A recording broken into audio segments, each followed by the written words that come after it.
Hi, I'm Bill O'Reilly, reporting tonight from Southern California. Thanks for watching us. The truth about white privilege, that is the subject of this evening's Talking Points memo. Last night on The Factor, Megyn Kelly and I debated the concept of white privilege, whereby some believe that if you are Caucasian, you have inherited advantages in America.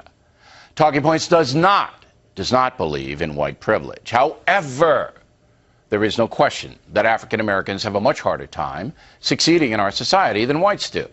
But the primary reason is not skin color, it's education, and not only book learning. Here are the facts. According to the Bureau of Labor Statistics, the unemployment rate for black Americans is 11.4%. It's just over 5% for whites, 4.5% for Asians. So, do we have Asian privilege in America? Because the truth is that Asian American households earn far more money than anyone else. The median income for Asians, close to $69,000 a year. It's $57,000 for whites, $33,000 for blacks. So the question becomes, why? And the answer is found in stable homes and an emphasis on education. 88% of Asian Americans graduate from high school, compared to 86% for whites and just 69% for blacks. That means 31% of African Americans have little chance to succeed in the free marketplace because they're uneducated. They're high school dropouts. Asian Americans also tend to keep their families intact.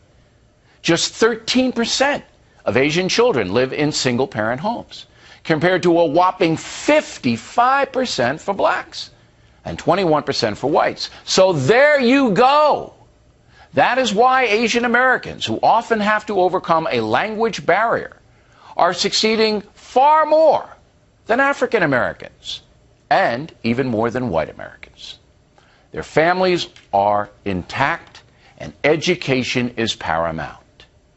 American children must learn not only academics, but also civil behavior, right from wrong, as well as how to speak properly and how to act respectfully in public. If African American children do not learn those things, they will likely fail as adults. They will be poor. They will be angry. And they often will be looking to blame someone else.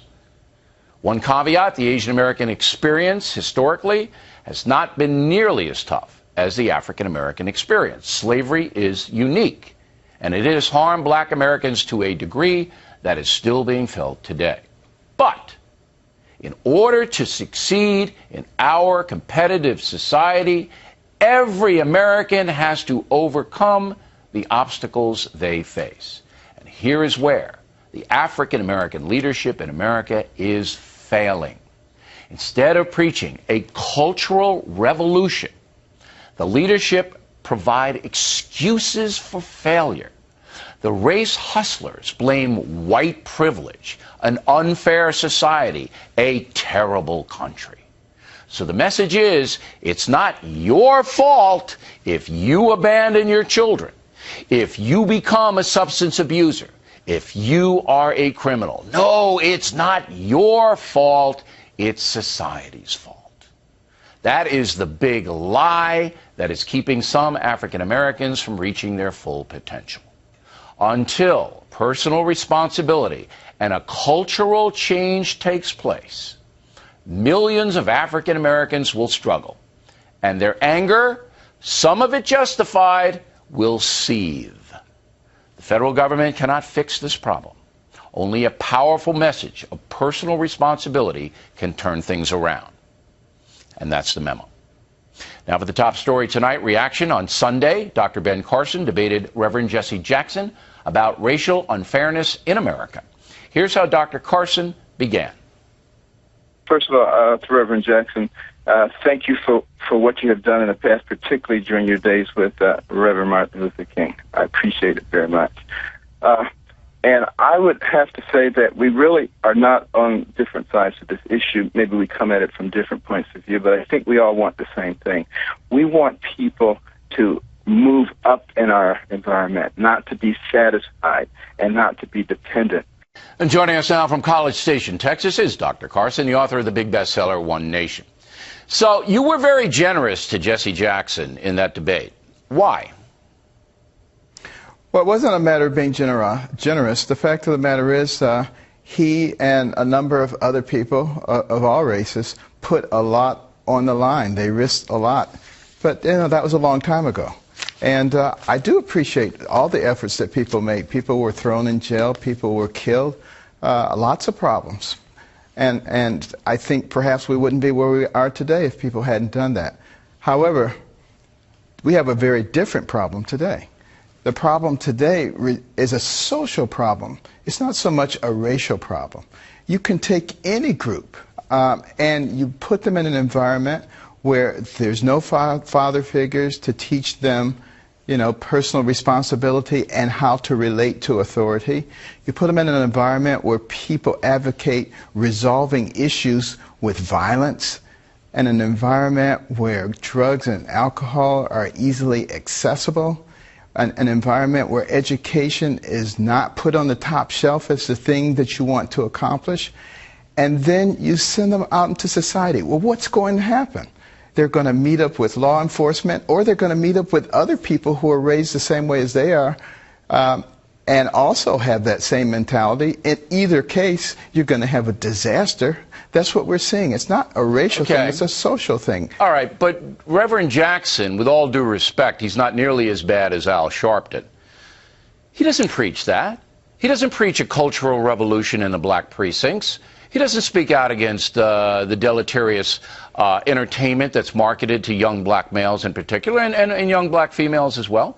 He doesn't speak about the collapse of the black family. When you compare the black family together in the 1960s, when Jim Crow laws were still in place, to now, I mean, it's like we're in a time capsule going backwards. You don't hear that. All you hear is grievance, grievance, grievance, money, money, money. Give me more money. I'll solve it with money. You don't hear anything of what you just said and what I just said. Zero. And it's very sad, because when you look at the African American experience in America, getting through slavery, through Jim Crow, segregation, I mean, it was horrendous. And yet we had strong families that were able to get through that. Because of those families, because there were people of faith, because we taught children the right kinds of things about self-reliance and personal responsibility, and we made enormous progress right up until the 60s. It was then when we started having people patting you on the head and saying, there, you poor little thing, I'm going to take care of you. And we created a culture of dependency, and it is absolutely destroying. But it's more than that. I agree that the welfare culture and the pandering and the condescension by the white establishment to poor blacks has harmed them economically. But it's more than that. You remember Motown? Oh, yeah, it's complex. You remember Motown, do you not? Wasn't that a fabulous, fabulous music industry, uplifting? You remember Jackie Robinson and Willie Mays? Weren't they fabulous athletes that I idolized Willie Mays? And it was, it was tremendous. And then what do we have now? What do we have now? Gangster rappers, Beyonce, the most famous, doing these videos that show these kinds of things to young 9, 10, 11-year-old girls. I mean, and it's celebrated. Well, it's celebrated. That's the big change. Yeah.